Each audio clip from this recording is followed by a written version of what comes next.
So one of the first topics that people learn when they start studying physics is classical mechanics, like, I can throw a ball, what's its velocity, what's its acceleration, what's its position as a function of time. And that's extremely intuitive because you can do any number of experiments to understand classical mechanics. You can drop a ball and watch it accelerate towards the ground.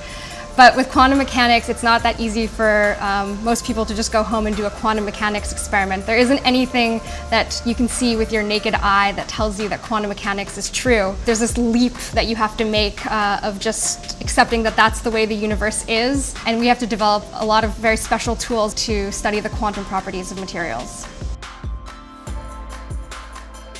Almost from the first day I arrived here, I got involved with this grand challenge, which is about using disorder as a design principle to find new materials. So there is no such thing as an absolutely perfect material. Every material has some level of defects and disorder. And so the idea of this grand challenge is to use disorder as the intrinsic physics. So instead of disorder being something that's hampering our understanding of the material, it's something that's actually causing the property that we're interested in. There's lots of different sort of lenses on that problem, but the one that I'm interested in is a class of materials known as high entropy oxides.